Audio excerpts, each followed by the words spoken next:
Hello, my friends, hello, and welcome to the stately Vaughn Manor and Comic Book Day, which I nearly forgot about. It's 4 o'clock in the morning. It's 4:01. It's 4:01 in the morning on Wednesday, and I nearly forgot today was Comic Book Day. What's wrong with me? So every week on Wednesday, Steve Donoghue's channel and mine will have the World's Finest Team Up, and we'll talk about a different comic book thing. And this week we're talking about the New 52, DC Comics, the New 52. We've been talking about DC Comics for a little bit now. And we'll probably be talking about DC Comics at least for the rest of the year before reverting back to Marvel.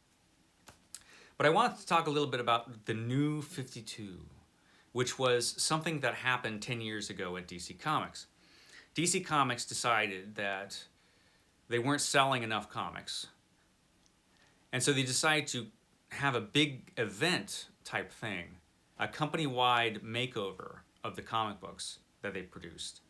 Everything would be released with a new #1 issue, everything, even Action Comics and Detective Comics, which had been out for forever. And they would completely restart all their books and restart or change the continuity of the characters to make it more accessible to new readers. They'll make it more accessible to new readers by doing this. That was a failure, I'll tell you right off. And, you know, they would have a whole line of 52 different comic books. So they would have a whole big line of 52 comic books. All the characters are restarted. All the characters are younger. Batman and Superman and all the superheroes have only been around for 5 years. They've been around for 5 years. So that they're younger versions of the characters to make them cooler and more accessible to the young people they want to read their comics. So they did that, and at first it seemed sort of successful before everything quickly fell apart.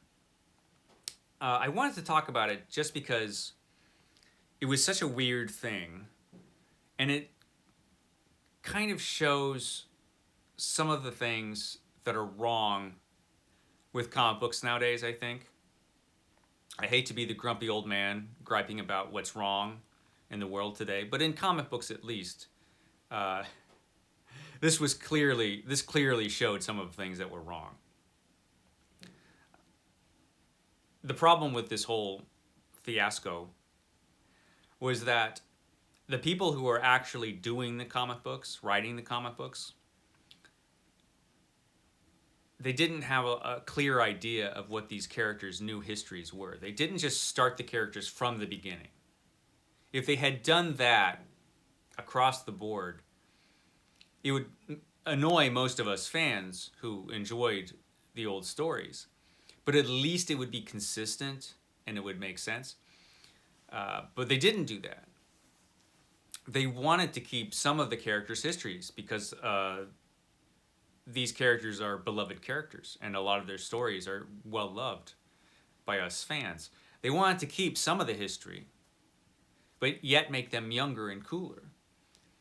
So they restarted all these characters and they just didn't tell you what happened in the continuity and what didn't. You were left clueless. You just had no idea reading these comic books. Well, did Superman die and come back to life? Did that happen? Clearly things are different in Superman, which I'll get into in just a moment. But the thing is, not only did they not tell us as readers what their histories of these comic books were, they didn't tell the people writing and drawing the comic books.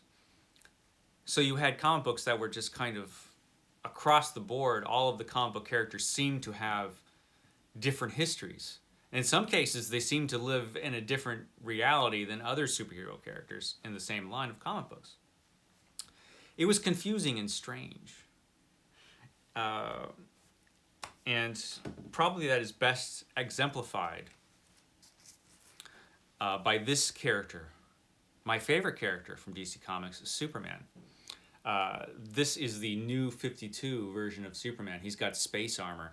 One of the things Superman really doesn't need is armor of any kind. And yet here he is in space armor, holding up the globe to the Daily Planet. Things have already gone to hell here in the New 52. Not a good look for Superman. I didn't like it at all. I didn't like the high collar. I didn't like the armor. I didn't like his stupid new 52 Superman hair. I didn't like the whole thing. This should have been a decent comic book, though, because George Perez was drawing the comic book. Or actually writing and doing the breakdowns, at least, for the art on the comic book. The problem is George Perez had no idea what had happened in Superman's history, and he's supposed to write this comic book. It had come down from the big bosses at DC that they wanted Superman and Lois Lane to become unmarried. I guess they thought Superman would be cooler that way. So they unmarried Lois Lane and Superman. So obviously his history is completely different if that happened. And the annoying thing is that every person in the world who read Superman liked Lois and Clark Kent being married. It worked. It made it a more interesting comic book. Everybody liked them married, but they went and made them unmarried. I guess because a single Superman is more appealing to new readers. Who knows? These mysterious new readers. Anyway, so poor George Perez had no idea what was going on. There are 2 Superman comics.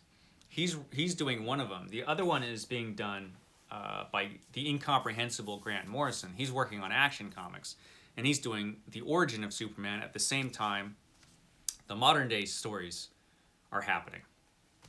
So he's doing this incomprehensible version of Superman's origin, Grant Morrison. One thing Superman's origin should not be is confusing. It's a pretty clear origin. We all know what it is.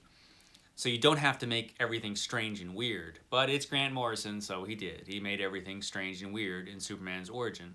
Here he is in a jeans and a t-shirt. He first shows up in this reality in a jeans and a t-shirt. Don't ask me why, but he did. I guess he's like the everyman's hero. I don't know. There he is. Jeans and a t-shirt, looking about 17 years old. But he's not Superboy, he's Superman. Because again, there's no Superboy in this reality. So, yeah, it was stupid. And the really bad thing is that this guy, Perez, had no idea what this guy, Morrison, was doing. So he didn't even know the changes to the origin when he was writing Superman. Eventually he got fed up and left, I think after about 6 issues. But that is the kind of thing that happened. Nobody knew anything about what was the continuity in these books, not even the creators of the books. So obviously the cracks started to show. I did like that they did take chances in the New 52. They came out with some books that they wouldn't normally come out with, just to make 52 comic books. They came out with a war comic book. They came out with a Western, the Jonah Hex comic book. They came out with comic books like that they hadn't done for a while and never will do again, probably. And I like that they took chances on some of those books. None of those books lasted. They canceled them all. But I like that they came out with some of them. Some of them were pretty interesting. And some of their mainline books, the books like Batman and Wonder Woman and some others that will always survive anything, some of those were good. One of the ones that was good was this one. This is Batman by Scott Snyder and Greg Capullo. This is the gigantic omnibus from that run. The first half of the run was pretty good. Got a little after that. But the first half was pretty good of this version of Superman. Of Batman. The weird thing is that what these guys did, Snyder and Capullo, is that they just pretended that the New 52 wasn't happening. They ignored the whole thing and just wrote Batman as if, nothing had changed. And so Batman had like 4 Robins at this point. Dick Grayson is a grown man, Nightwing. He has a 10-year-old son who was conceived while Batman was Batman with a woman he met as Batman. And yet, he was only Batman for 5 years. An incomprehensible impossibility. Eventually, DC Comics figured out that Batman was impossible in their timeline, and came up with some really strange excuses for everything that were ridiculous. But it kind of shows you, everybody was kind of doing their own thing. No one knew what the continuity was. So some people just didn't pay attention to it, and they didn't. To the benefit of the book. This is an excellent run on Batman. And the New 52 didn't have to happen at all for this version of Batman. The only change made was Batman's costume was a little different. That was it.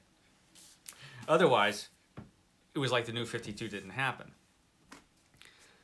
Another good book that came out of it was Wonder Woman. They did an excellent version of Wonder Woman. This is Brian Azzarello and Cliff Chiang's version of Wonder Woman.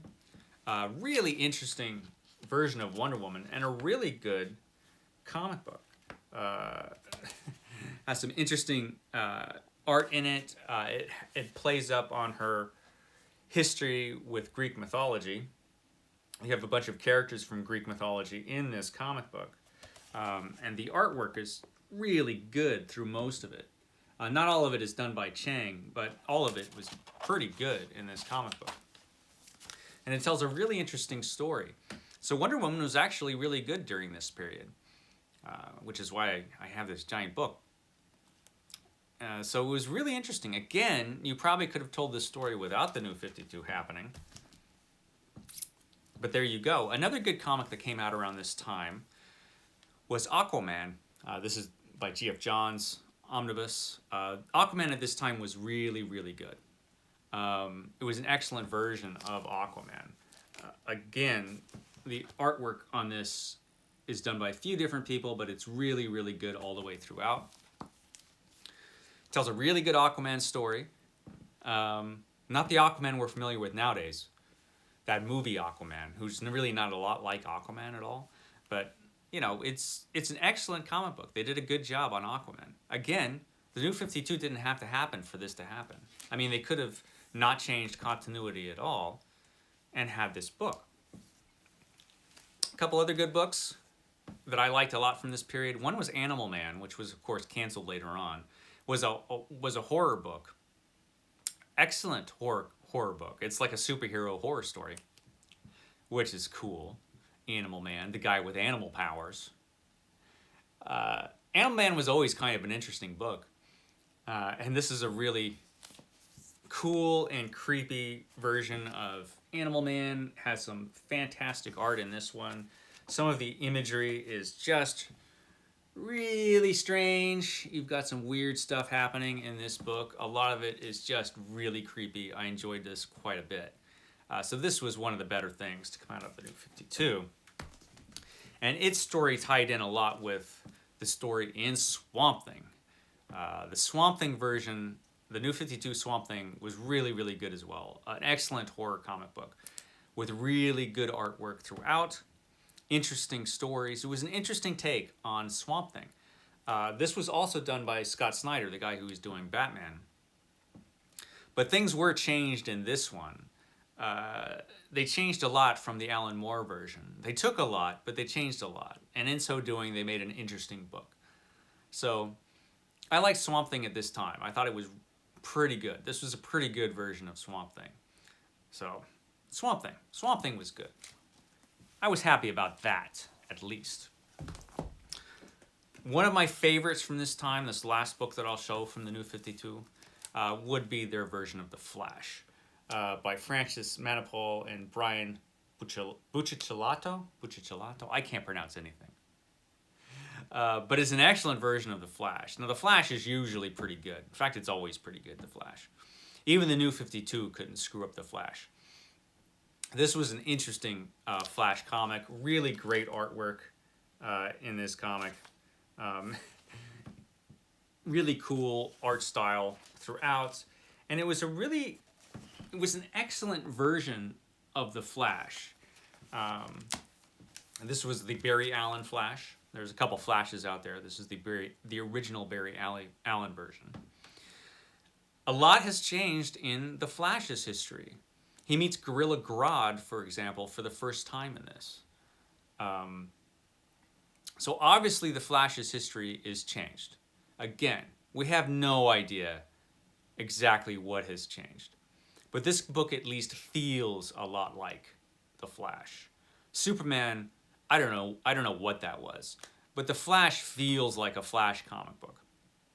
It's true to the character, at least. And it was a lot of fun with great artwork. It really had the feel of a Flash comic book.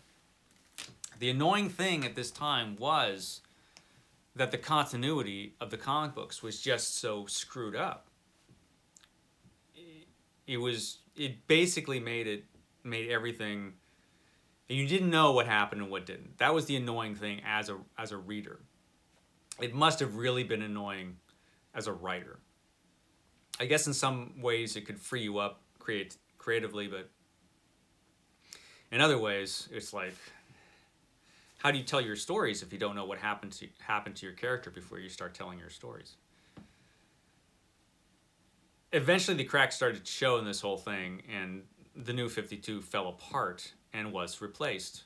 And we had another revamp and restart with Rebirth, I think it was called, where they brought back more traditional versions of these characters. The original version of Superman, the New 52 version of Superman, for example, returned. Things sort of got back to normal, sort of, but it sort of made continuity, again, DC Comics continuity at this point is just a big, horrible, jumbled, awful mess. It didn't have to be, but it is. I think the New 52 might have been the last gasp of DC Comics trying to do new and different things. I don't expect many new and different things to come from DC Comics in the future, but we'll see. Maybe I'm wrong. But it was an interesting and frustrating time for DC Comics. Sorry this video is a bit incomprehensible. I'm starting to feel this video is kind of a mess, but I have no time to fix it. I've got to go to work. And so I've got to put this video up pretty much right now. So that was my take on the New 52. Be sure to check out Steve Donoghue's channel later for a probably better version of what the New 52 was about. I will catch you tomorrow when I go back to the books that time forgot, when I go through all the books in my library. Okay, guys, I will catch you next time.